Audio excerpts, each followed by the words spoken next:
I'm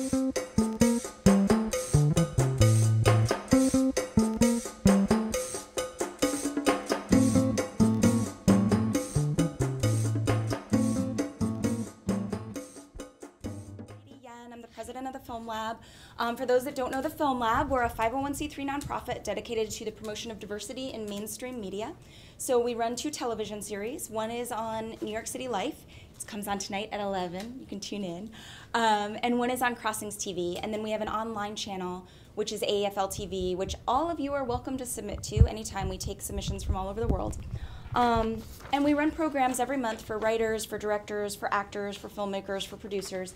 So you guys all got your handy-dandy colored little handouts. And just 2 things I want to shoot out really quickly is for any writers, or if you know any writers, we're working with CAFNI and the Korea Society to put on a public performance reading. We'll invite, all kinds of people and workshop the script. So especially writers that might be stuck, and it can be as small as a scene. It could be a monologue. And we'll provide actors to do your performance read. You'll have a database and you can cast from it.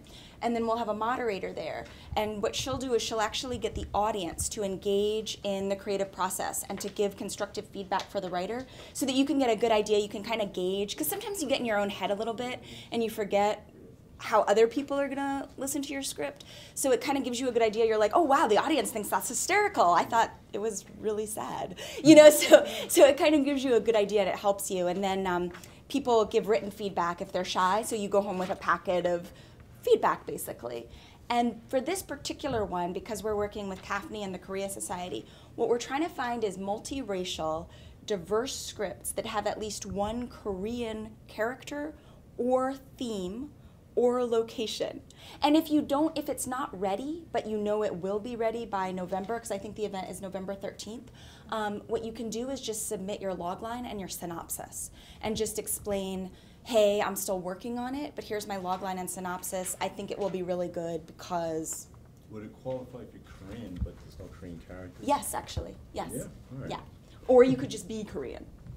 And then for directors, NBC is accepting nominations for its directing fellowship, and that opens up on October 1st, and they're only accepting the first 100 entries. So if you want to do that, jump on that as fast as you can.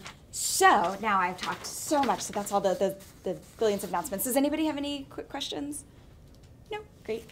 All right, so now I'm going to introduce our Industry Spotlight Coordinator, the fabulous DJ McDonald, and he's going to introduce our amazing panelists. So DJ began his performance career as a steam shovel in a kindergarten pageant, and then followed mostly silence until the end of an undistinguished career as a junior varsity college hockey player and an urban studies major. But then he saw an Alvin Ailey show and he became a dancer, and then he became a choreographer, and then he became a director, and he has performed and danced all over the place. He's kind of amazing. So we're going to soon update our website with this incredible bio, so you can all just go on our website and read his amazing credit list that's really, really long, and I won't read the whole thing right now. But he also continues to publish, and he is a writer has written for The Village Voice and CultureBot and City of Glass. So without further ado, TJ McDonald. So what have you noticed so far? Anything? We've designed this to be as interactive as possible, so that's why I'm asking that question. I'm trying to get you involved, because really we're here to serve you. You understand that the mission of the Asian American Film Lab is to promote gender and ethnic diversity in film and television. So so what does that mean? How do we do that? Really, this is what this is about. And it's all about putting tools in the hands of the people that can use them. So you're here because you were interested enough to show up and want to know something about it. And what I've tried to do is bring in a couple of people that can tell you something. The entire rest of the evening is going to be totally interactive. I have here in my hand a pad of paper. And the reason I have and some writing implements. And the reason I have these 2 things in my hands is to let you write down things, ideas as they come to you. Because in observing work, that's how I find that I learn. What we have tonight is a workshop on the 99% invisible parts of filmmaking, the parts that are so important to what you do, but they don't get featured because they're not about the actors. It's not about the director. Even though the director is very important, it's not about, and the actors are very important, then neither of these things can exist without the other. But you can't edit a film, you can't produce a film if you don't have something on film, if you don't have something on tape. You can't do it. So I'm going to introduce our panelists. The man holding the microphone is Stephen de Castro, who just produced his first feature, Fred Ho's Last Year, which is about the last year of Fred Ho, jazz musician, political activist. I won't say anything more about it. I'll let Stephen introduce that. Stephen didn't start out as a filmmaker. A lot of our people come from different fields. Stephen has a law degree. He's worked as a lawyer. Miriam Shamelashvili. I always have trouble wrapping my tongue around that. Her last name is a crackerjack editor. She's also a writer and producer. That's the part that gets ignored. Miriam's forte is being able to tell a story in 15 or 20 or 30 seconds. And that's why I've invited her here tonight. So I'm going to give this stage over to them. They'll introduce what they're doing. And I will take over this, right? And if any of you want to do it, well, let's just go on with it. Thank you very much for being here. And we're going to stop every so often to ask about what your questions are. So if anybody needs paper or a pencil to write down their questions or thoughts, please ask me. I will be happy to provide, and we'll stop from time to time to let you ask your questions. Thanks, and welcome. What I do is, for the better part of the past 10 years, I have been producing, writing, directing, and editing commercials, trailers, previews, the things that make you sort of excited to go see the films. And I was thinking about what I really, really wanted to say to you guys today. And there are three really, really important things. The first thing is that as filmmakers, we spend so much time working on our films, making sure that every single edit is perfect. And by the time we get to making the trailer, we often fall off the wagon, so to speak, or we're so tired. And I'm here to tell you that you can't do that, because marketing is everything. You can make the most brilliant film in the world, but if it's not marketed properly, if the promo isn't going to entice the right audience, no one's going to see your film, and that's really, really sad. So I want to introduce a side of sort of filmmaking and editing that most people don't know about, and that is promo producers, and that is what I am, and that is what I do. On the way over here, I was actually thinking to I'm sorry? Is that like a publicist? It has, no. Okay, so what a publicist, I know people always mistake me for a publicist, I don't know why. What a publicist does is they market things by mouth, and they go out there, they write news releases. I am literally in the edit lab, in the rat room, with my Final Cut Pro or Avid, editing these actual 15, 30-second, minute-long, sometimes 2-minute-long pieces that come from, well, I'm going to show you where they come from. So just to begin, has anyone here ever seen the movie The Machinist? It came out about 10 years ago. You have. Okay, has anyone else seen it? Now, you have. Okay, so with Christian Bale, right? Brilliant, brilliant movie. Okay, so of the people that have seen it, who here saw the promo first for it? Do you guys recall? You saw the promo first. Okay, so I have an interesting thing to tell you about that. When I went to see The Machinist, I had never seen the promo, and I wasn't a promo filmmaker at all at that point. My friend dragged me and he said, I saw this preview for this movie, it's really, really cool, come see it with me at the IFC Center. I said, okay, no problem.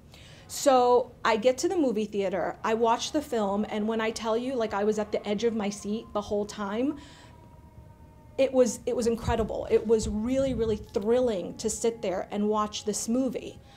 Only for me to find out when I go home and watch the trailer that actually brought people into the theater, they gave away the ending in the trailer. They gave it away.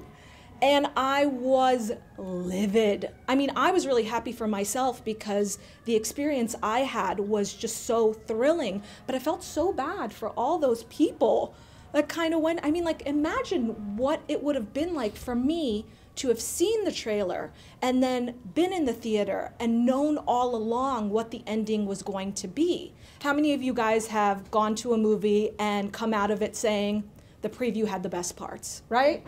All the time. Yeah, so for the past 10 years, I have swore up and down and worked really, really hard not to be that girl. Hopefully when you watch my, I'm sorry? I'm sorry, is that your sole discretion decision, the promo person, or is that a team effort? That's a great question. Okay, so for me, I've been very, very lucky. I've had a lot of creative control given to me, and all the work that I'm going to be showing you today was made by me. If it wasn't made by me or if it was written by somebody else, I'll let you know. But usually what happens is you know, the average Hollywood trailer takes about 6 months to be made. And you better believe that there are a million different eyes and mouths all involved in it. It can be a very arduous process. I've seen people cry, I've seen people hide under chairs, I've seen people quit. Luckily, I haven't been one of those people because I've just had the pleasure of working with some incredible people and some awful people, but they liked my work, and thank God I got to have my creative expression fully, you know, represented on the screen. So what I'm going to do first is I was going to show you guys The Machinist, but since some of you guys have not seen it, I'm going to challenge the ones in the room who haven't seen it to actually rent the film, watch the film, and then watch the promo. Don't go to YouTube, don't watch the promo now, but and then sort of compare and contrast and think about when you're making your films, when you're doing your work, how you can prevent yourself from doing things like that.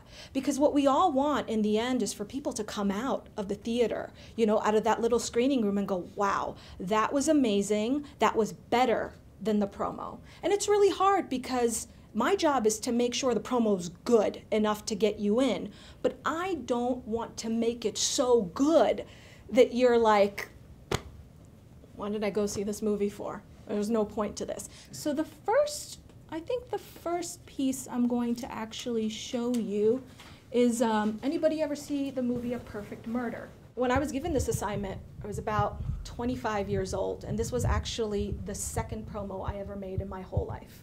And I watched the long trailer, but what I usually do is I have to take these huge trailers and figure out how to tell the story within 15 to 30 seconds, because that's usually the amount of airtime we get to promote movies on air. Sometimes we get a minute if we're lucky, but to be honest with you, I'm gonna let you in on a little secret. My favorite thing to do is make 15-second promos, because I believe less is more. And you're gonna see.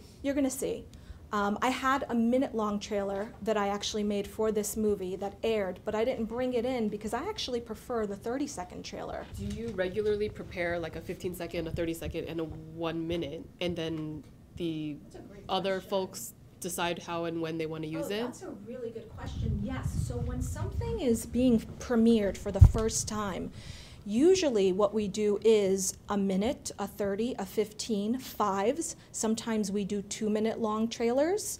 You know, advertising and marketing, there is a whole side. So I'm actually on the creative side. I'm not like the publicist, but I have to work with the publicist. So oftentimes the publicist will call me and say, well, we want to put this, you know, on the Jumbotron at 42nd Street. So we want something that's going to look good visually, no sound, but it's got to be 2 minutes long. So then I'll go and I will create this for them. So yes, usually it is, it's called a package.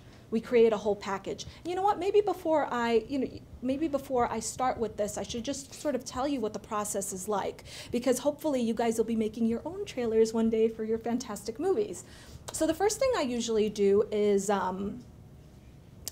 believe it or not, sometimes I don't even get to watch the film. Sometimes dailies will come in, and I'll literally have maybe 5 minutes worth of work to work with from a movie that I haven't even seen yet. So I will actually work off the original script. If I do have the movie and I could watch the movie, I'll watch the movie. The way I like to do it, and everybody is different, is I like for the movie to speak to me and tell me what it is. And then I immediately write down what this movie is about within one line. Within one line. What is the crux? What is the root of this film? And that's what I want you guys to think about when you're creating your own trailers, your own previews, your own promos. What is this really about? And then I think about the audience. Who is it that I want to see this work? Is it a bunch of school kids? Is it a bunch of seniors? Is this one of those, pop type things where I want a huge wide variety audience? Is this something for NBC, or is this something for Comedy Central? Is it a niche, is it a niche network kind of thing? So I think about the audience, and then I think about all the different ways, all the different voices, because you can write in the third person, you can write in the first person. There are a million different things creatively that you can do. So very, very much like making a feature-length film, you have to really challenge yourself to sort of think about all the different kinds of ways you can connect with the audience and sort of wheel the audience in. So I do that. So then usually what I do is I'll listen to some music, because music is guys, music is so important. It's probably I don't want to say it, it's one of the most important pieces. I listen to some mood music, sort of get me in the mood, if it's something sinister, and we have a whole bunch of libraries that we work with. NBC has something different, ABC has something different. If you want later on, I could sort of introduce you to these libraries. They're incredible, they're amazing. Tons of different stuff that you can get off of them. And then what I do is I write the script. Do you ever refer to the writer's log line? I mean, it sounds like that's what you're doing. Sometimes I do that. Sometimes I do that, but I actually like to make my own log lines. I really believe that, when this is made for, most of the stuff I do is stuff that was on the big screen and then made for TV. Audiences that watch TV are actually very, very different than audiences that love films. And with a ton of market research, and as the years go by, I've gotten better at figuring out what people really like, what segments of the audience are into. So I do like to do my own work. So then I write the script, and then what I do is I go into the edit room and I sit in the edit room. Sometimes, I've gotten so good at this stuff that I could literally do one in 15 minutes. And sometimes, it takes me 2 weeks to make one. But I go in and I put all the pieces together, get the sound bites out. And also really, really think about, like I said before, after I do all this stuff, I go, wait a minute, am I giving away anything here? Is this too much drama? And how many times have you gone into a movie theater and gone, wait a minute, that trailer lied. That's not what this movie is about. I don't want to do that. I don't want to be that person. Actually, the first thing I'm going to show you is, because this was my second promo, I kind of was that person. So I'm going to show you how to fail before you actually succeed, okay? All right, so here we go. Working late? He thinks he's in control. So I leave you alone for 30 seconds and you elope with a younger man. He thinks he has the perfect plan. What's 500 grand for? Killing my wife. But she You're playing with fire, David. has a plan of her own. Honey, Yeah? what do you think if we stay home tonight? Michael Douglas, Gwyneth Paltrow, and Viggo Mortensen. A perfect murder. How did I fail? My guess would be the scene where Gwyneth Paltrow and the other guy are making out. They're making out. Okay, so why would you say that? Because I would assume that if that younger man, not Michael Douglas, if he was introduced as like whatever, I did watch this movie, but I don't remember it. Yes. If he were just introduced as sort of a side or a secondary character, you sort of wonder, ooh, is Gwyneth Paltrow going to hook up with him? There's that mystery to that. Okay. But if that's already shown in the promo, Okay. that would. Okay. Anyone else? Part that stood out for me was what you did with Gwyneth Paltrow. That's the part. One, it was not consistent with the movie, I don't think. Okay. And good. two, the way you looked at it, I mean, the way I perceived it was, if you're setting her up as someone with her own agenda, well, it didn't exactly mesh with what you showed. Exactly. Very good. Wow. Very, very good. You got it. In the movie, Gwyneth Paltrow's character is actually terrified, very, very, very scared, and it is only literally at the end that she starts to see what Michael Douglas' character is doing to her, and she sort of finds the strength in the end to sort of, defeat the situation, not be killed.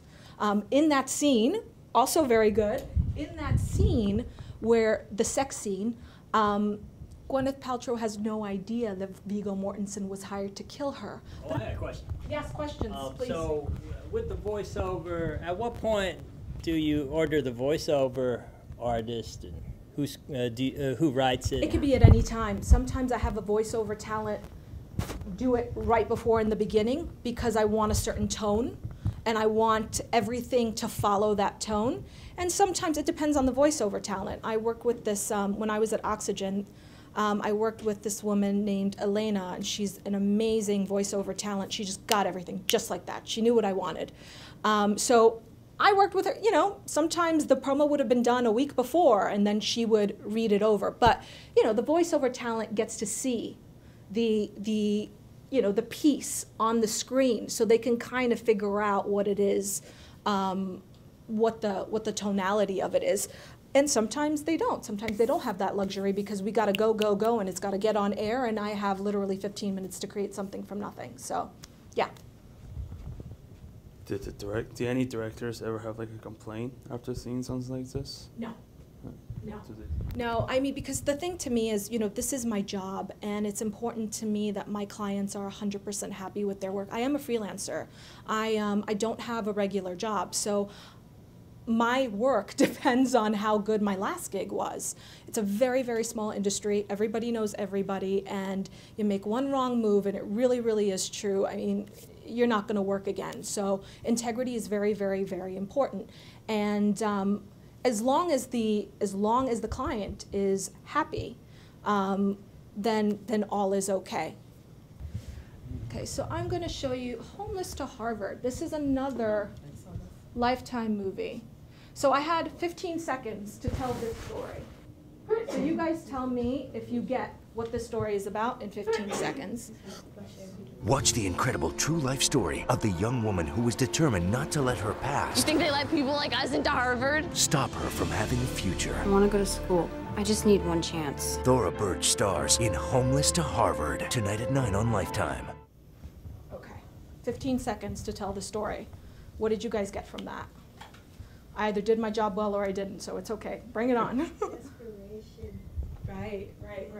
Did you feel that she was really, really struggling? Yes. Yes. Do you guys get that she was homeless and that she wanted to go to Harvard, right? It's really easy.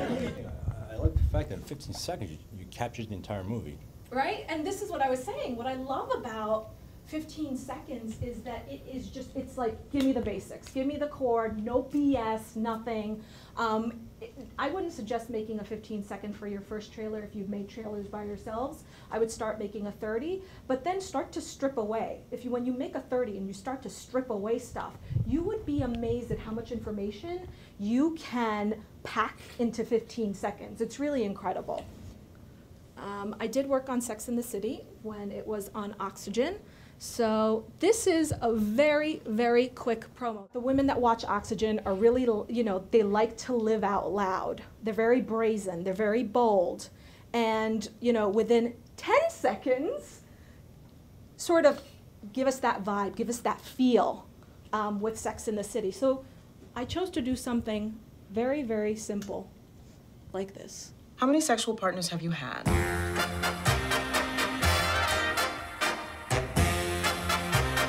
More Sex in the City coming up next. That's great. Right? Watch it again. sort of see what we did here. And this is, I want you guys to listen to the music. Just imagine if I used different music. The music was all this thing was about, because I literally just took a piece of the show and just plopped it down. How many sexual partners have you had?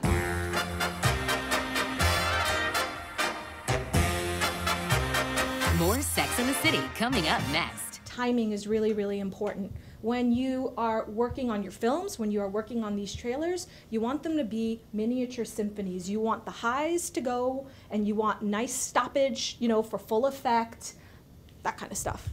All right, so now let's do something that's experimental. I'm going to show you guys a piece that I actually made with a very talented woman named Christy Kershaw. She actually wrote the script for what I'm about to show you, and she came to me and said, "Can you please do something with this? I'm not an editor. I'm not a producer. I'm a writer, and I want to collaborate." So let's see where it is. This is also for Lifetime. Okay, here we go. Now this was an experimental piece. This never aired. I am ready, oh my children, when Jesus knocks at my door, I'll be there come morning. Don't weep for me, I'll be with my Lord. Hallelujah, Lord, I am ready. No more sorrow. Hallelujah, yes, I am ready. I am ready. I am ready to go. I am ready to go. I made this about 7 years ago. This was a very controversial story about, oh, yay, you do, I'm so glad. I love that movie, yes. Yeah, I'm so glad. It really touched me too. And I wanted to really do it justice, and I wanted to be tasteful about it. And to me, I was thinking about the audience. You know, a lot of people that watch Lifetime are part of the Bible Belt. This topic was not one that people even cared to blink an eye to. And I really wanted to evoke the emotion. I wanted people to feel what it would be like to be this little boy who's really a little girl on the inside. And I kind of feel like when you feel something, that is what connects you to things. This wasn't about thinking, this was just about feeling for me. I'll just do a couple more and let's see something for, oh, let's do something fun. So this is a image spot that I did. I'm a real wild one. Wild one. Wild You asked for it. I need options. And we're giving it to you. Thursday, Friday, and Saturday. 3 nights of Live Out Loud movies. So you've been watching? That's what I'm talking about. Mama done. Bang, bang, bang.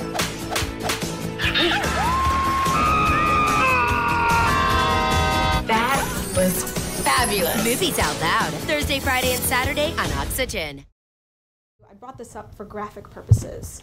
So when you are making your trailers, most trailers are now very, very graphics heavy. So you will have to work with a team of people and try to convey to them what it is that you're trying to do.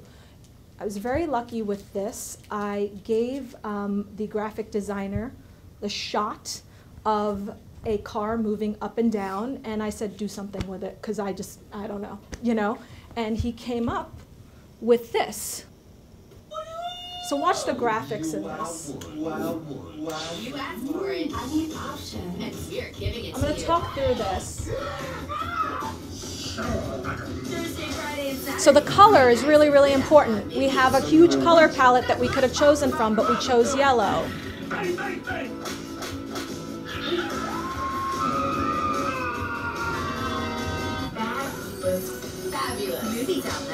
So see the background, that's called an end page. Now, I had I think at some point, 2 different people working on that end page. Ask for help is the other thing I really, really want to stress to you. You can't do it all on your own. If you want to make something good, you're going to need a team of people. I am a total control freak myself, but sometimes my best work has come from collaborating with people and actually going, I don't know. What can we do? So that's really, really important in the process. I'm sure you do it with your films, but it's super important to do it with the trailer because you want like 70 people to watch it before you put it out there for the masses to see, to get, insider information on what's going to work, what isn't. Okay, one more, and I promise we will come to an end. Here we go. Okay. This next item, I was working for Fuse Television. And these 2 gentlemen, let's bring this up here, over here actually won a contest for the Art Institute. And we flew them in to New York City, and I had about I had a crew of 40 people that I was completely in charge of. I did the shoot, and This was a lot of fun, but it was a lot of work. When you watch this, take into account all the different camera angles. That was all me. So when you're making your films, also think about the trailer. Think about really cool moves, Don't be static with your stuff because it'll make the trailer that much better. Movement on camera is always so nice for the trailer. So here we go. Hi guys, I'm here with John and Matthew, filmmaking students from the Art Institute of Washington and the Art Institute of Philadelphia. They're going to help us shoot an episode of Fuse Top 20 Countdown because there's nothing like real world experience. And if you want real, you've come to the right place. It was surreal at first. It was like, is this really happening? I needed to learn healthy artistic expression. I wanted to push myself and get out of my comfort zone. The control room, it was just an amazing experience just to see the pace and feel the intense pressure. It was just like rapid fire, cut to this, cut to that. Seeing the behind the scenes inside the studio when they were actually filming, that's what I wanted to learn the most about. We talked about how to write more engaging and interesting scripts. It felt overwhelming and fun kind of at the same time. Being here just opened my eyes to many things that I was in the dark about. There's so much to be learned, and there's so much more to be learned. This experience encouraged me to challenge myself more. We're all here because we love what we do. Okay, so with that, someone else actually edited that for me. I wrote, I produced, I directed all of that. There was, like I said, a very, very big crew involved. Also, please notice the music changes. When you're making something that is a minute long, utilize different types of music to reflect the emotions that you are looking to solicit from your audience members. Are there any questions? I feel like I talked a lot, so. Have you ever wanted to be a So actually, great question. The thing is that I did start out in documentaries and I did start out in filmmaking. I do have some films, small films, short films that I've made. I don't know whether it's because I'm a woman and I love nurturing, but I love taking something that someone's done and making, just giving them a little gift, making a little something for them, helping them bring that into people's living rooms, into people's theaters. But yeah, I would eventually love to do feature films. But I don't see myself doing that for a very, very long time because I think I'm one of those late bloomers. To me, I'm such a control freak that every single piece of a feature-length film with me is going to have to be very carefully crafted. I look at this stuff as like I'm making a baby, It's one of a kind, never going to be anything else like it, and it takes a lot of tender love and care to make babies. So maybe in the future, yeah. Hope that answered your question. Yeah. Any other questions? Real quick one about your sound. Sure. Do you do the actual mixing yourself, or do you have just like a graphics, you got a mixing person come in? Great question. As an editor, usually if you're working as an editor, you have to do your own mixing. I was a predator when I was at Oxygen, which meant I wrote, produced, directed, and edited stuff, but I didn't have to do the sound. They let me, you know, and that's another thing. What you'll find when you're, you know, if you're working in the industry is that everybody wants you to do a million different things for a very, very cheap price. And you gotta stand up for yourself. You're not only standing up for yourself, you're standing up for your brethren in the industry. Most people just either write or produce or they edit. There are very, very few people that wear as many hats as I do. Because it's hard. It's really hard. People that are really creative are terrible with, you know, machines. And you saw me here. I was like, help somebody. I mean, I'm lucky I know Final Cut. And the only reason is because I was in school and, you know, someone sat there with me and forced me to learn how to edit. I probably would have never gone into editing if it wasn't for that, but I'm happy that I did. So no, there is, when you work big leagues, there's a sound mixer there for you, and it is incredible what they can do with what you give them. All of these things have been sound mixed by somebody else, you know. And I'm working with big budgets. You guys aren't going to have the chance to work with, you know, the people. Well, hopefully you will. I don't know, but you know, the good thing is when you do what I do, you can call people up and go, hey, I know you did this for NBC, but I'm working on a little film. Would you mind? I'll throw you $50, you know, that kind of thing. So that's just in case, you know, you guys want to take your stuff to the next level. That's a great way to, you know, do stuff. So network. Do you storyboard or do you have someone else? Oh, good question. I've never storyboarded in my life. It all, from me, now most people do. Most people do storyboard. I have a photographic memory. So for me, I literally see the promos three-dimensionally in my head. And like, I literally know what I want to do. It's just, you know, it's one of those things that you can't really, I don't know, it's a je ne sais quoi kind of thing. You really, you know, everybody's very, very different, but most people do storyboard, yeah. I can't draw for my, well, I can sort of draw, but not really that well, yeah. What did you do to like get your foot in the door? Like, get your first job? Such a good question. Okay, so when I was in college, I went to Queens College. I decided after a long time that I was going to be a television major. When I was there, I met this incredible woman named Susan McMillan, and I decided to make her my mentor. And she said to me, do everything now. So what I did is I started doing internships. For a period of about 2 years, I worked for free. I worked with a very, very small production company. Then I worked for a very small film company. Then I worked for a very big conglomerate, Lifetime Television, which back then was owned by Hearst and Disney. And I worked if they said stay till 8, I stayed till 9 just to make sure they liked me. And that's actually how I got in the door. Lifetime called me a year after I interned for them because they remembered me. And they gave me my very first job as a creative person. Yeah. So working for free does work to your advantage. I mean, if I told you guys how much I made now, you might want to rob my bank account, so I'm not going to tell you. Yeah. Yeah. One question.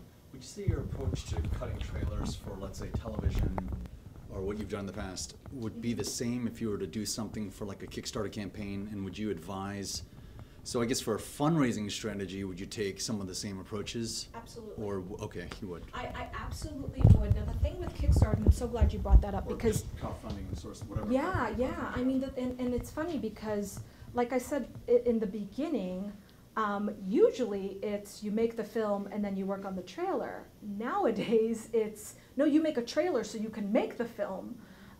So absolutely you have to utilize every single thing that I told you in here today, because that trailer actually has to be better than your film, you know, in order to get people interested. The good thing about Kickstarters and Indiegogo and all these other places is that there is no time limit to what you can do. But I always say, keep it short, keep it simple. Definitely write your idea down in one line. think about the music that you want to use, and get very creative, because when you have a concept and you haven't filmed it yet, what are other ways, because the camera is just, it's an eye. That's all it is. It's an eye for you to see through. So you could put anything in front of it. So I see a lot of people just basically like shooting on the street when I watch their Kickstarter stuff. Or sometimes you see people be creative and make cartoons and things like that. But I would think outside. I hate saying think outside of the box, but for lack of a better phrase, think outside of the box and think about other ways that you can create something very, very short and simple. Maybe you can utilize, like street footage with, maybe you can make a montage of something. Maybe you can make a music video, like it doesn't necessarily have to be this kind of documentary-like thing that I see all the time, because people have been there, done that, what's next? So does that answer your question? I feel like I went a little bit, further than your question, but you look like you got some more questions. It does. I guess there's so many different, like I've seen, and I'm sure as you have, like amazing like feature film proposals that had almost the entire team ready, but the trailer just didn't work.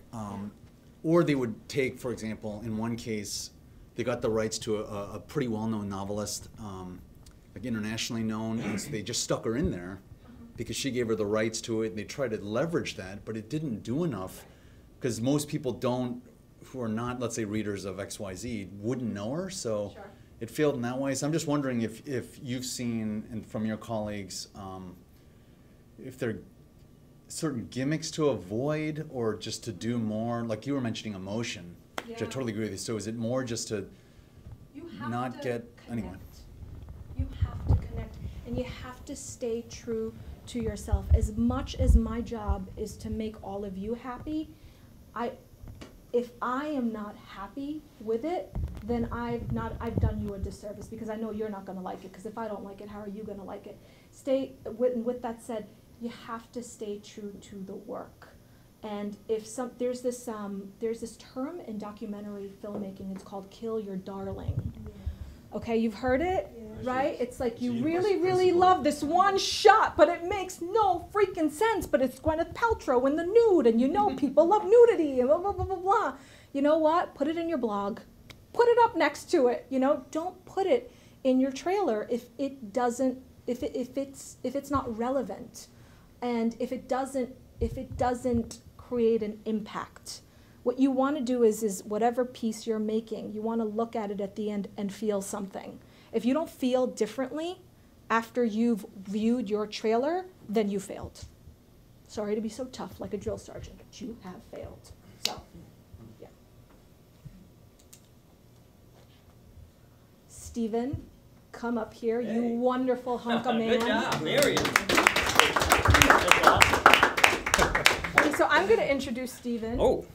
Stephen Castro, who I met only a week ago, but I am such a huge fan of now. We could not stop talking. I talked to this man for 3 hours about audio, and I learned so much from him. I feel like my work is going to be so much better now that I've spoken to him. Make sure you tell them about camera angles and that stuff that we talked about. It's Stephen. All right. Audio, filmmaker, everything. I'll pass out my postcard here on my movie Fred Ho's last year, and he good. And Fred Ho is a jazz composer. He was a political activist. He was a role model for Asian Americans, and he really believed in justice. I have a lot to say, as she said, 3 hours worth on audio, but then I wanted to really leave you with something, and not turn this into go to B&H with your credit card and buy the most expensive mic or buy the most expensive lens, and to really get a lot, go beyond that, go a lot deeper than that, because Hollywood and insiders like Miriam over here, they have a lot of resources, a lot more resources than what I can use to make a feature film.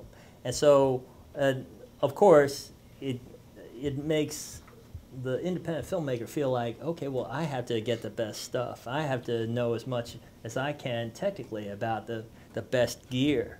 But then that is what I found to be, in myself, a fallacy. The fallacy of gear, the B&H mentality.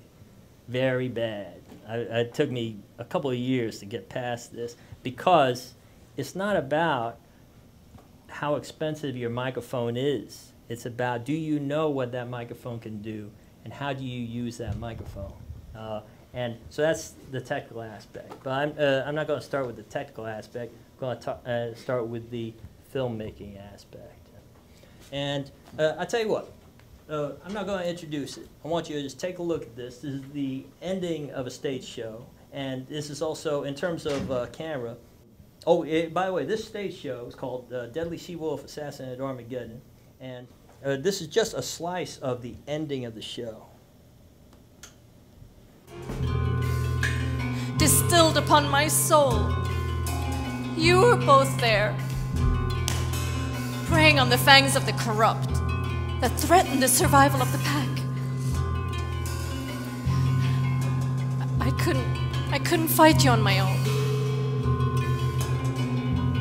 Perhaps I've come to love you as your father will love you always,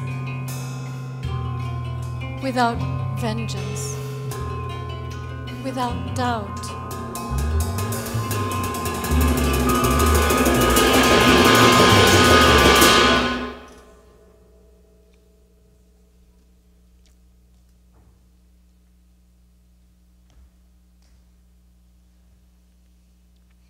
Pick up the sword. To defeat the sword. But when the sword has been defeated, you must set it down, still knowing how to use it and how to trust. To save the one with no blood on his hands, who had a father, thereby everything. You should hold on to that.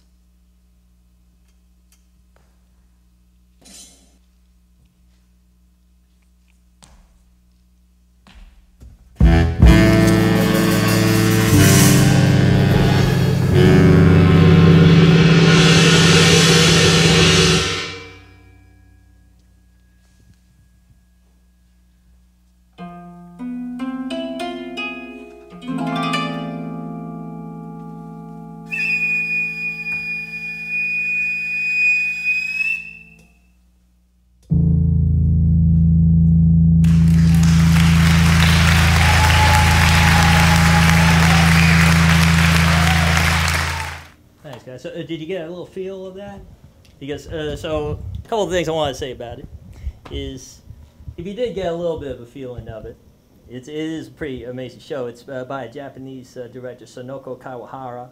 But the issue that I wanted to bring up in this piece is that, first of all, when the sound is really good, it looks better. I don't know if you that was illustrative of that. But when the little boy takes his katana sword and the hilt of the sword is black, he's wearing black, and it's against like completely undefined shadows, and then he closes that sword, and you hear that clicking sound. And so, you know, the brain is looking for information. So if it's too dark to see exactly what he's doing, if you can hear that nice quick snap, the brain, it gives the brain that info that it needs, what's going on, right? And so people go, oh yeah, I saw it, it looks good.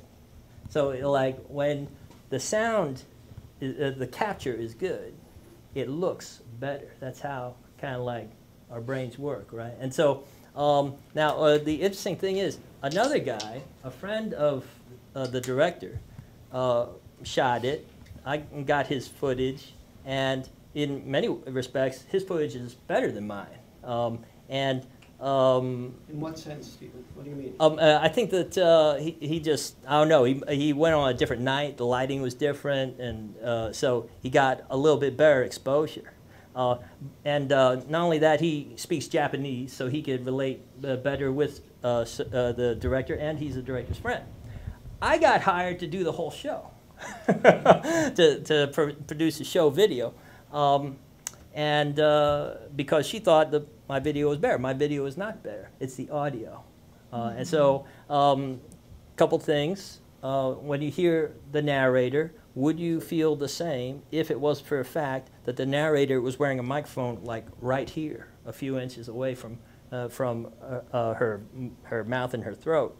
Or would you feel differently if it wasn't for the fact that there was a microphone about 24 inches away from the drum kit of the band? Or a koto, a Japanese koto, doesn't make a very loud sound. It just goes bing, bing, bing. But luckily, I had my friend's Neumann microphone right next to the koto. If I didn't have it there, would you get the same feel? And the truth is that, or with that saw in the background. But the truth is, you take out any one of those things, and you would say, well, yes, yeah, you would get the same feel. But if you take out all of them, you would not. That's the thing, you know. So sometimes audio and sound design is a building up kind of thing. There's also many sword fights in this thing. In terms of Foley for swords, the sword makes many different sounds. In the fight, the swords clash, ting, ting, like this, and then you draw them out, and then they put it back, like that, right? And so I probably Foleyed maybe 2,000, 3,000 of those sounds into this like hour-and-a-half show. Now, just for those who don't know, like Foley is incidental sound effects that are not supposed to be sound effects. They are supposed to reproduce the real world. And so when an actor comes up to their mark, you'll hear footsteps. If they reach into their pocket, you'll hear the rustle of clothing. If they pull out a gun and cock it, you're going to hear that. And so often these sounds are brought into the project, you know, long after it's been shot, right? Sometimes with someone doing footsteps, it's literally somebody in front of a Mac computer and someone doing footsteps, right? Like in sync with the actor. And so, the thing that I want you to look at there is the idea of sound and how, as a filmmaker, sound is part of your vision as a filmmaker. Whether you're a writer, whether you are actually doing the sound capture, you know. And so, I want to just give you a 5-minute little presentation just on this concept, because I just want you to leave with this concept and become better filmmakers, better writers, or better like production people by thinking about that sound aspect. And so I'm calling this master your instrument.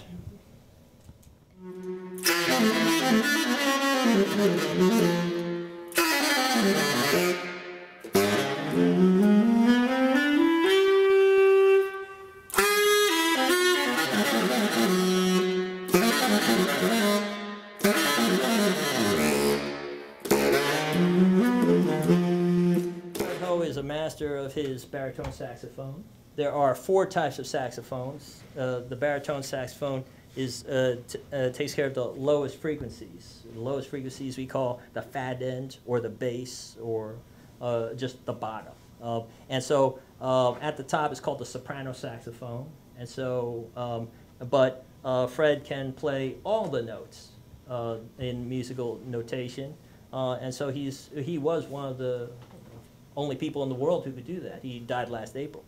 The saxophone has 23 keys. To be a master, how many do you learn? How many do you play? You play all 23, right? And so if you want to learn how to play guitar, a guitar has 6 strings. How many strings do you use when you play? All 6, right? And so you need to use the whole instrument in order to go beyond what the instrument is designed to do, right? This is a drive-in, and in the foreground is a speaker for the drive-in theater. So you roll your car up and you take that speaker off, and then you stick it on the inside of your car window, and then you forget about the movie. You make out with your partner or whatever. You know? Okay. and that is, or was, your instrument, which is, we got the screen, and we've got about a 7-inch speaker. And so this was the filmmaker's instrument. This is how this is the painter's canvas, right? And then this is very familiar, and this is today, right? And raise your hand if you have one of these in your house. TV and 5 speakers. Okay, great. And so, and that's good news for me. I'm a filmmaker, and so Hollywood has all these millions of dollars, and say take for instance like Yo-Yo Ma, his cello cost $2 million. I don't even have to buy my instrument. I'm playing on your stuff, right? That's where my stuff is being performed, on your stuff. And you spent already $2,000 or $3,000 on a surround sound system and a screen. And it's great that I get to play on that stuff, but on the other hand, my competition is a lot. My competition is everything that's on your shelf that you have bought that system so that you could play those things, right? On Blu-ray, DVD, or whatever, And so what you can do with just the speakers is there's a spatial dimension to it. The pan right, the pan left, and the non-locatable sounds are supposed to be on the rear speakers, and the locatable sounds are supposed to be on the left, right, and middle channels, right? The speakers are different sizes and shapes. Why? Why? Bass, treble, and right. frequencies. There's different speakers that you're trying to get that whole frequency range in. This is your instrument. This is what is this? I have no idea what we're talking about. This is oh no! This is how come you want me to talk about audio. Okay, so this is on Final Cut. This is a channel equalizer. So with the equalizer, this is a tool that a filmmaker uses to think about what signals are going into so that they can perform this movie on your stereo system, right? So in terms of the equalizer, on the left, you see where it says 80 hertz on the left bottom? And so on the left, that is the low frequency, the bottom, or the fat end, whatever you want to call it. And when you're down in there, and if you see this squiggly line, that means that the analyzer is on. So whatever sound has to be coming in at that moment, it is giving you a frequency response of that sound, which shows to me that you see how the squiggly line goes up high and on the left, and then it trails right up off the end of the equalizer. And so that is saying that there is a bass roll-off in that particular sound, which sounds kind of like this, boom, boom, boom, boom, boom, like that, right? And so it's kind of funny because that is kind of like a Hollywood sound, right? The boom, boom, boom, boom, boom, boom. And so one reason why Hollywood movies like bass a lot is because it doesn't bump into the other sounds, right? It doesn't bump into the mid-range sounds, which are basically the human voice. And so somebody could be talking, and that those lower frequencies can be going on. And then it goes into the higher frequencies are on the right, and in the middle is generally the voice. Right where you see 1200 hertz, around that line, that's about the frequency of a woman's voice. You go in that spot between the 500 hertz and the 1200 hertz, that is the frequency of many men's voices. And so, and that's good to know. And so one thing I always was wondering for years and years is, for filmmakers, how do you hear everything and yet the music is blasting? Like, one way of separating music and voice is a dynamic separation, which just means, dynamic means volume. So you just make the voice 10 times louder, or twice as loud as the music. Twice as loud means 10 decibels. So you just boost it 10 decibels over the music. But I was always interested in how movies could be made where you hear the person's voice clearly, but the music is actually louder or just as loud as the voice. And the reason why is because what you could do is you can boost the music on the other frequencies and then you bow the music down around 1200 hertz, and that gives space in the frequency range for the voices to come out, and you can hear the voices as clear as a bell, you know. But the whole idea is orchestrating the different sounds, the different signals. So what is movie making about? Movie making is about take me somewhere, you know. I'm buying this DVD because I want you to take me to Tasmania or outer space or wherever it is, wherever we're going in this movie. And so if you're going to take me there, then what's it going to sound like when I get there, right? And that's what this is about. Now, Can we pause for just a second? Just to let you guys get in. So we've gotten into some fairly technical stuff, and I'm not sure that you all need to know it or want to know it, but I'm wondering what your questions might be at this point. Is there some sort of audio filter that you can use to cut out the middle sounds on music just automatically? Because if the human voice range is always going to be in the same range, I would assume they do that. Let's see. Me, I don't do it in an automatic way. What I do is, like what you could do, like you'll have two tracks, say, in the voice, and you turn the voice on and pull up an equalizer, and then you hit the analyzer. Then you'll get a squiggly line like this, right? And then you look at when the person's using their voice, where it's peaking. Like take for instance, you see that this squiggly line is kind of like a mountain, and the top of the mountain is like at 1200 hertz. Then what you do is you open up the music and you pull up the equalizer, and you look at the peaking on the music, and you just wherever the voice is, the band the voice is in, turn it down on the music, and then you can kind of mix that thing. Other way of doing it is spatial. So as I said, like in a surround sound system, like the sound gives you a sense of space. So I could put the music over here and I could put the voice over there, just a little bit. Don't go like 30 decibels that way, just a few decibels that way. But the idea of bringing it in and what is in your track is important. So the idea would be, and so this is why Hollywood is so good. So don't get into the idea that Hollywood is great because they've got so much more money than I do, because it's not true, and you'll run into a fallacy of, if I just spend more money, that means I'll be as good as they. No, it's not going to work that way. Well, first of all, you won't have enough money, but that's not all of it. They also imagine better, and so why don't you imagine just as well as they? It doesn't cost you, right? Go ahead. What kind of sound mixing apps do you use outside of Final Cut? So I only use two. Like now that a sound engineer, I had a studio, and right next door was a really talented sound engineer, and he taught me a couple of things which were a lot simpler than what I used to do. And so what I do is I just use the EQ of whatever I'm using, whether it's Final Cut or whatever program my sound is running through. It could be even like packaged in the Mac. What do you call it? GarageBand. And then all I do is I use a hum remover. So I do like, say for instance, we're recording this right now, but if you notice, we decided to go with like the upward kind of miking, but what's above? I see a vent.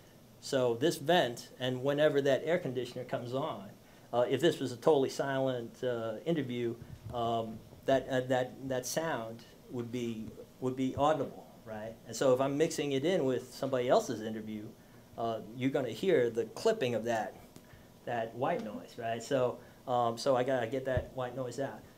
I used to use a program that cost like $300, and I was happy to pay it because it was literally just like, you do samples and you go, play me this sound without this that I got on the other sample. It just goes, it does it, just minus the thing. But luckily now it's a free program called Audacity. Does it just as well. It actually has more parameters than the other programs. What? Oh, by the way, I just want, could we go for a wide shot, get DJ doing this boom operation, and so... Shouldn't I have a headset on? Yeah. Be able to actually hear what I'm recording? Exactly. But what happened is the cord is shorter than the mic cord, so we didn't give you the headphone. Absolutely. And so one thing I'm doing this all sort of, I'm sort of sticking the microphone in this direction. And yeah. I'm not really, I have no idea whether this is actually effective or not. You know, it's kind of funny because I did a lot of like extra work because I wanted to get on the movie set, see how they were doing it, and so I learned from watching a boom operator, and then I talked with him, and he told me how he does the whole thing, which is, and the guy makes a living doing just what DJ is doing right now. And he has a headset. But he has a headset, absolutely. And all he was doing was, he just said 18 inches, that's it. So he's 18 inches above the top of the head, that's it, you know, always, you know. And, and so that's one thing that he did. One thing I'll note, well, you had to point it at me, though. Okay. But one thing I noticed about how DJ was handling it, though, is that he started to just handle it better, like handle it more easily. Like he was like, he looked uncomfortable. He looked like in an uncomfortable position, and then now you see he's just like straight arms, just hanging it like that. And so, you know, you just get better and better after a while. Why don't you bring it to a low end again? Okay, so a couple things on this. And so the other thing about it is the dynamic diversity. In other words, a real low volume and a real high volume. How do you vary the volume of the sounds that you're bringing into your track, right? And then that low frequency. Give you a sample.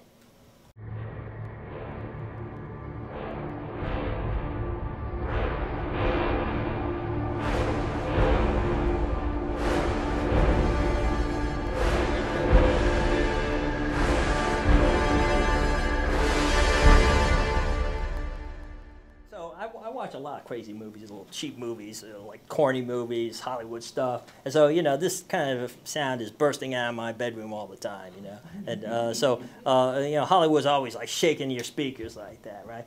But when I'm listening to indie movies, sometimes it's just nothing but 2 hours of this. Kentucky Fried Chicken, so it won't do harm to me. Is this anything like the time that you swore to throw yourself into a cactus plant at the end of the war started small? That was a different story. I had the feeling they were quite in danger. One was hit by. 2 hours of just like in the same bed. And if you notice with the voice, you don't actually have a really good sound picture of the voice either. And it's just like, okay, well, you know, like there's nothing for the senses. So like the ideas are for the mind of what the guy's talking about, but there's nothing for the senses. I used to think that this was my instrument, the Mac. You know what, being a digital filmmaker is really a trip because in the digital world, you think that you could do everything. One thing I really start to understand now is how you can't do everything. And there are limits. So take for instance, I just told you low frequencies and bass is very important. Designing those low frequencies, the fat end of your movie. And so, but the problem is that you think, okay, well, great. Steve says, bring out the bass, more bass, and that's it. But it's not because we were looking at the EQ. Now the signals coming out, they could be placed on the EQ, and you can look at the frequency range. But remember, and then of course every speaker has a certain frequency that a certain band of frequencies it's dedicated to. But also, every microphone also has a frequency response. It has a limited range, you know. And so, different microphones have different responses, right? And so. But not only that, microphones have limits. Like I told DJ, keep the microphone at the waist, which keeps the microphone about 3 feet from me, from the signal, right? But Now, this is a really good microphone. If it was mounted on the camera, it would be 10 feet from the signal. So in the computer, you think, okay, no problem. The signal's a little weaker, just turn up the volume. Doesn't work that way. There are limits in filmmaking. And one thing is, I'm trying to, what I've learned about these limits is that when you really look at these limits, they're kind of liberating. So, like, you get liberated by the limits. You just have to understand it. So it's not about most expensive microphone. It's more about keep it at the proper distance. And it's not about,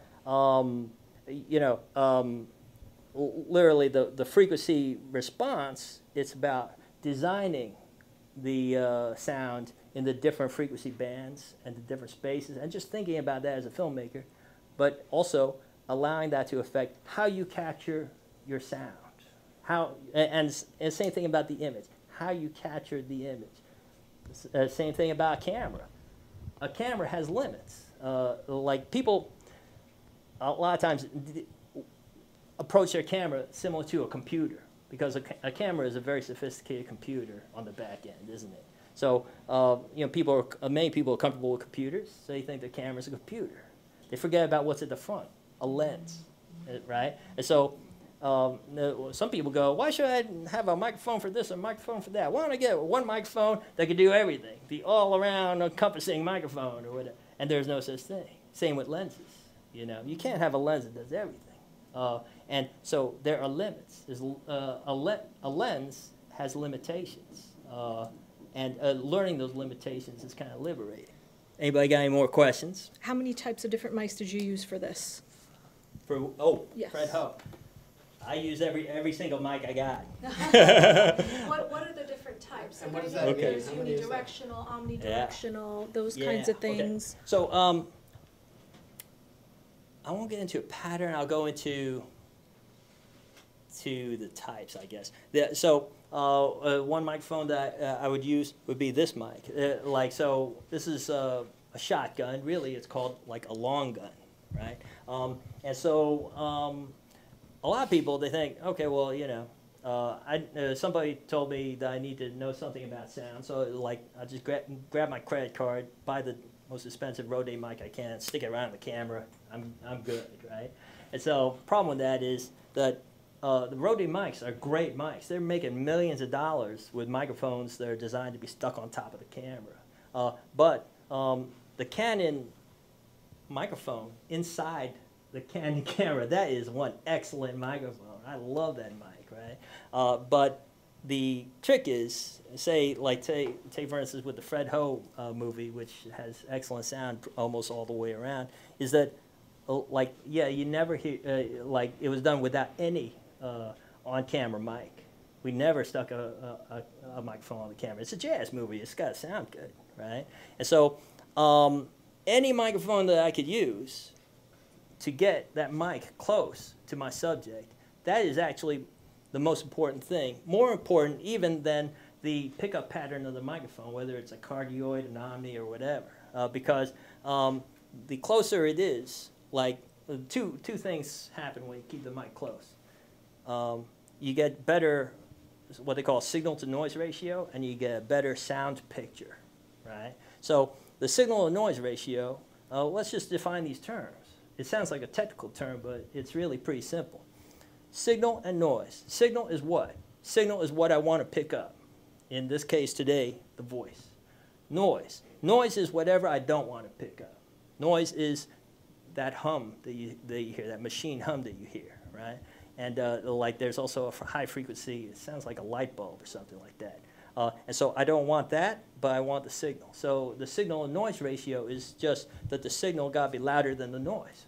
And so the best way to do that is that the signal source is closer than it is to the noise. And so if you have your microphone all the way over there, it's going to start picking up everything equally, the noise and the signal.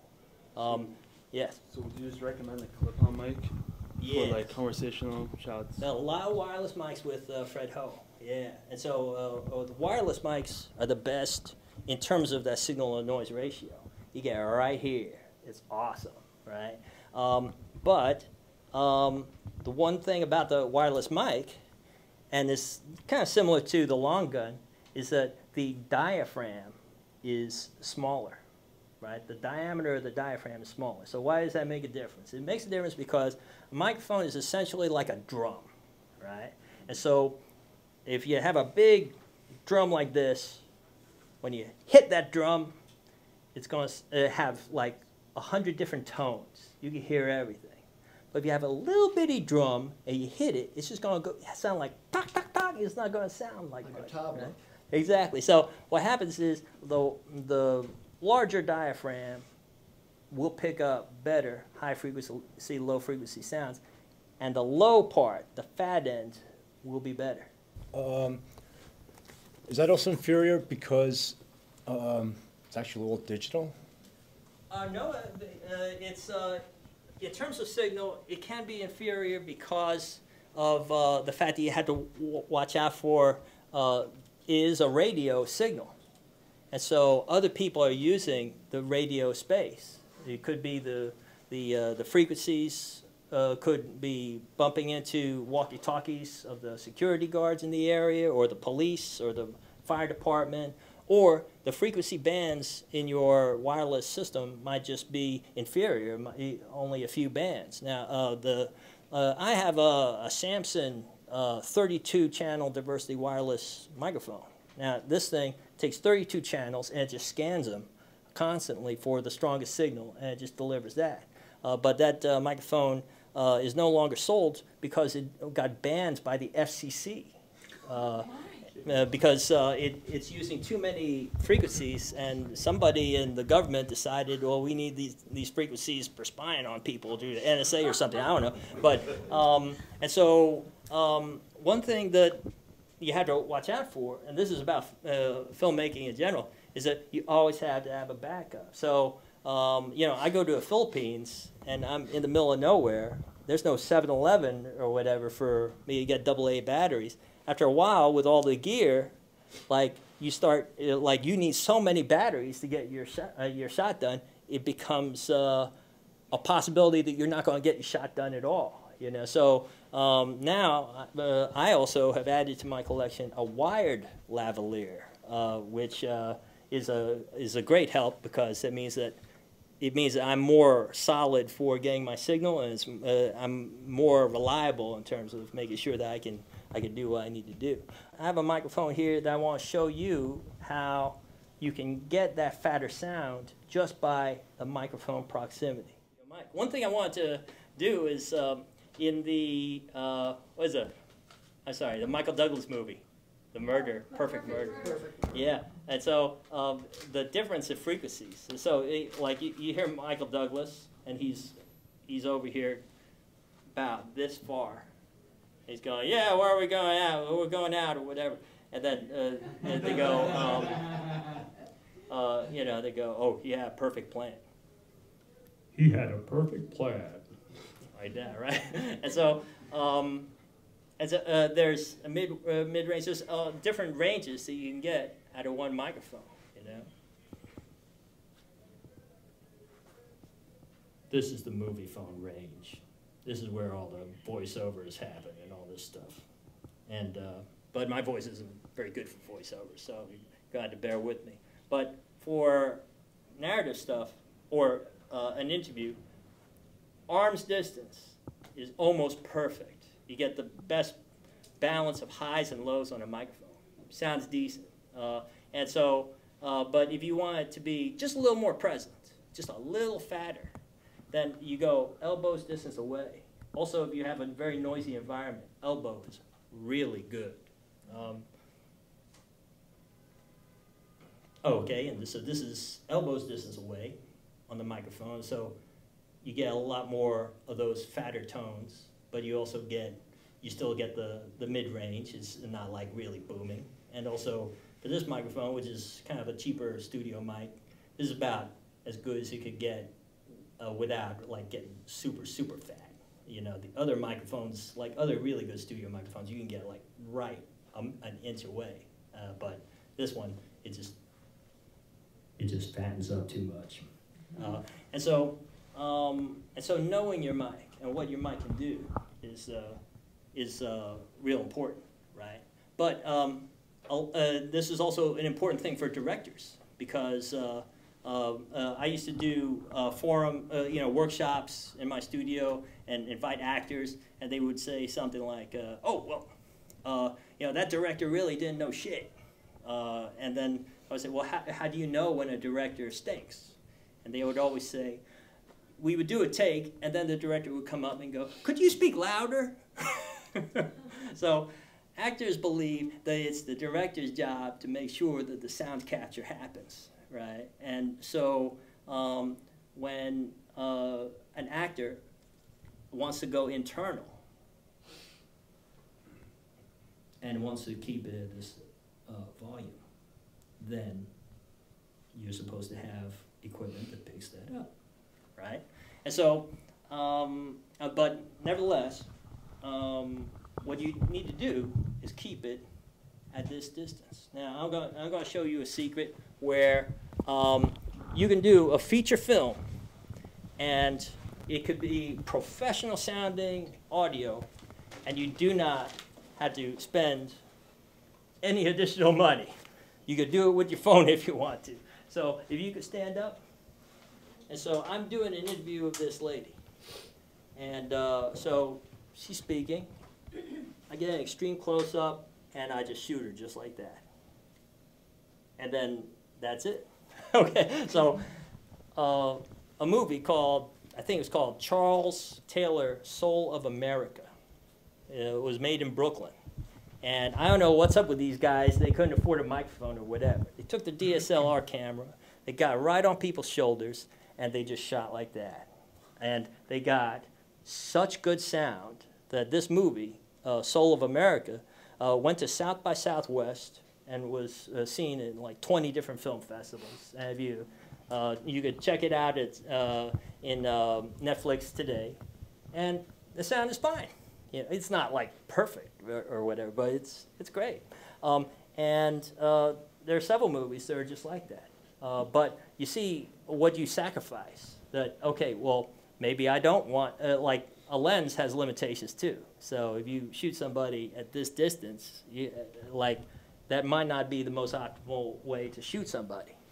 So you've already decided, I'm going to make a sacrifice so I can get that perfect sound, because you can still make a feature film with some shitty shots, but you can never make a feature film if you can't capture the voice correctly, right?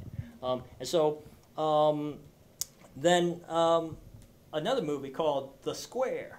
You guys saw that movie, The Square, about Tahrir Square? It's an Academy Award nominated documentary.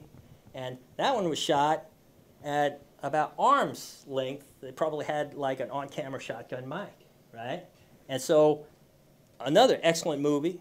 I think this one won the Academy Award, I'm not sure, but it was a highly acclaimed movie. And it was all basically kind of like a run-and-gun thing.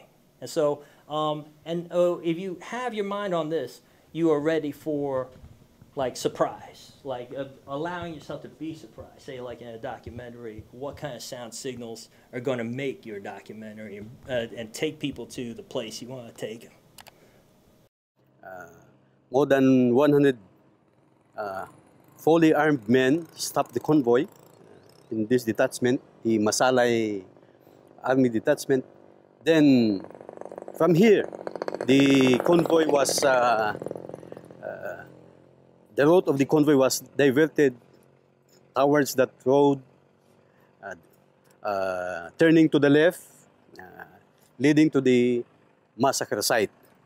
Bong Wiblando went back, and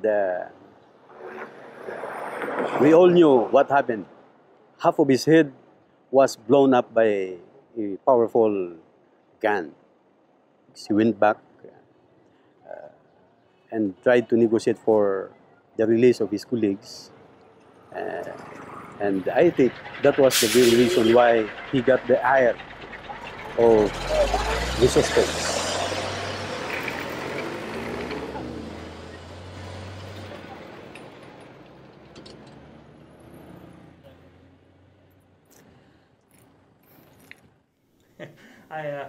That truck going by, I really worked on that. Yeah, it was the woofers behind the desk, but yeah, you could like when you're standing on a street corner, a huge diesel truck comes by, you really feel it here. You can feel that vibration coming, you know. And so my friend here, Aquiles, and I, we're in the, you know, the high sun in the Philippines, and we're like, okay, we're gonna shoot right now because like we don't have much of a window to shoot because we're surrounded by army people and we're trying. This is an important location, so we're trying to get our thing done because like people were killed for doing exactly what we were doing, and so when that army truck passed by, it was gonna fuck up my shot anyway. But I decided I'm gonna make these guys part of my movie, and so. But it's that sound quality that I really want to include in there because you have to be ready for those moments in all types of filmmaking, right?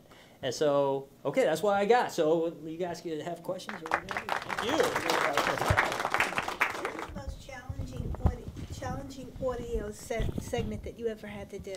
Oh man, well, it has to be that the She-Wolf show, the first segment I shot.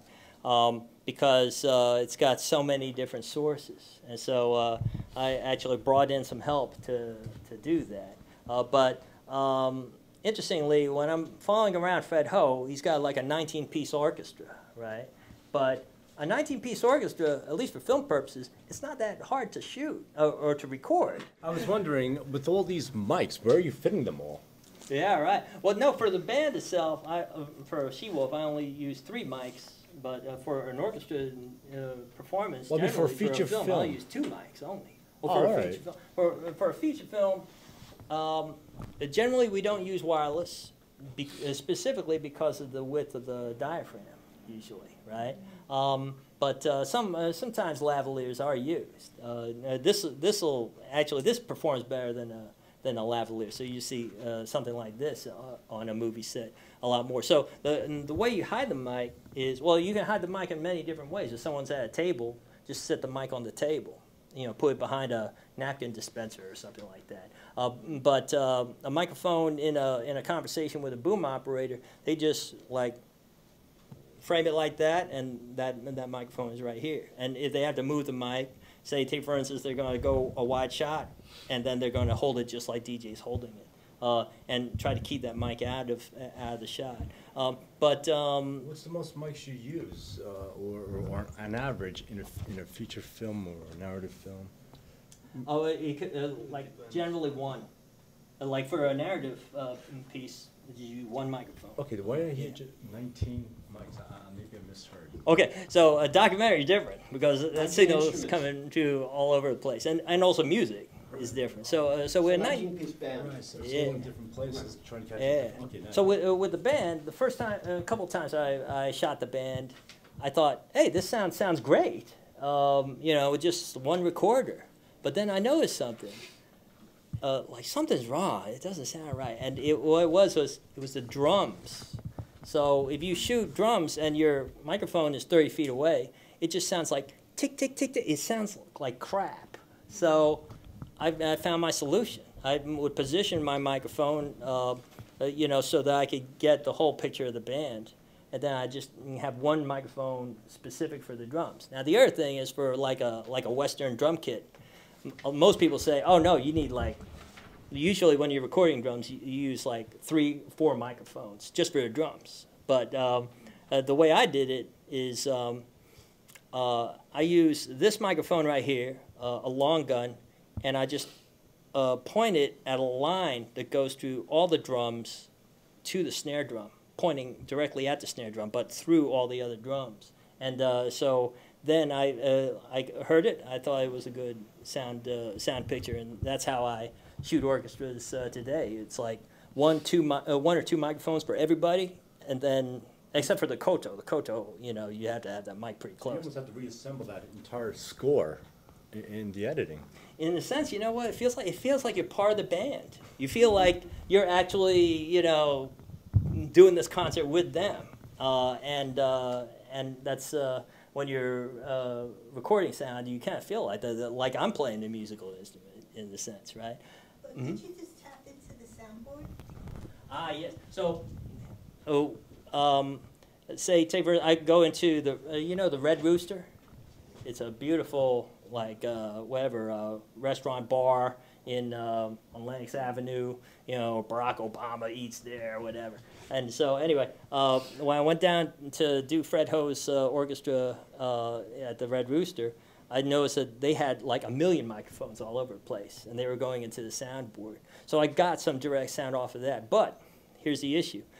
They do what they call sound reinforcement, which means that they're amplifying certain instruments in order to even out the sound, but they're still using what they call the ambient sound, the sound that's just coming direct to your ear. So if you hear a line out off of a mixer, it's actually going to be the inversion of, like, you're going to hear all the quiet stuff, you're not going to hear any of the loud stuff. So you have to mix those signals a lot of times. But line out is a great way to do it. Now, with the She-Wolf show, that narrator, that was like a line out, which means that it goes into a microphone, through the wireless, into the board, and directly into your ear, essentially, because it's directly into the recorder. But what I have to say about technical stuff is really look for that placement of the mic. It's it's more important that we have a 25-foot cable, which costs $10, to get a cheap microphone up to where it needs to be. Then you'll never get a microphone that's supposed to be a shotgun where you're supposed to be able to hear perfectly from 20 feet away. Doesn't happen. Cannot happen. Like, I'll give you another example, which is that, okay, you know what? What's funny? I thought that everybody's going to come here and they're going to be pointing DSLRs at me, which happens a lot in these workshops. But take, for instance, you're shooting a shot. And take, for instance, this gentleman is in a dialogue with this lady right here. And so you're just shooting sides, right? And so you shoot the master shot. Master shot means like wide enough to catch all the action. And then we say, okay, well, let's now shoot some coverage. So so the director calls for a tighter shot, right? So you say to your camera operator, okay, shoot it as a normal close-up. Normal close-up is this, right? So so the camera operator just turns that lens, and boom, they just zoom in and get that shot. But what if they don't? What if the camera operator says, okay, fine, but this, you know, cameras and lenses cost a lot, or they're real heavy. Like I've seen in a movie set that the damn lens is over there and it's heavy. So like we don't need to spend the time getting out of the case and putting down the other one. So they just take the camera and they just roll it closer like that until they get the same shot, right? And so you can do either one. But the thing, it took me years to figure this out, and also observing from you know, the director Philip Noyce. Yep. Oh, you know this guy? Okay, so he did a movie called Rabbit Proof Fence and a whole bunch of other movies. His last movie, I think, was called Salt. And so, yeah. And so I was on this movie set with this Philip Noyce guy, and so when he calls for a close-up, they say, okay, close-up. So he just rolls the camera like that, right? So so he uses one lens through the whole day, right? And so the point is not when you're doing a close-up, use the same lens. The point is that the two shots, if you look at it, are completely different, and you will never be able to change that difference. Microphone operates differently based on how close you are. You cannot replace that by getting farther. And so it's those limitations that when you learn them, they're liberating, actually. You get to learn more about being a filmmaker. So it's not about going to B&H with your credit card. It's about learning your gear and also understanding an overall vision of you as a filmmaker, correct? Thank you very much.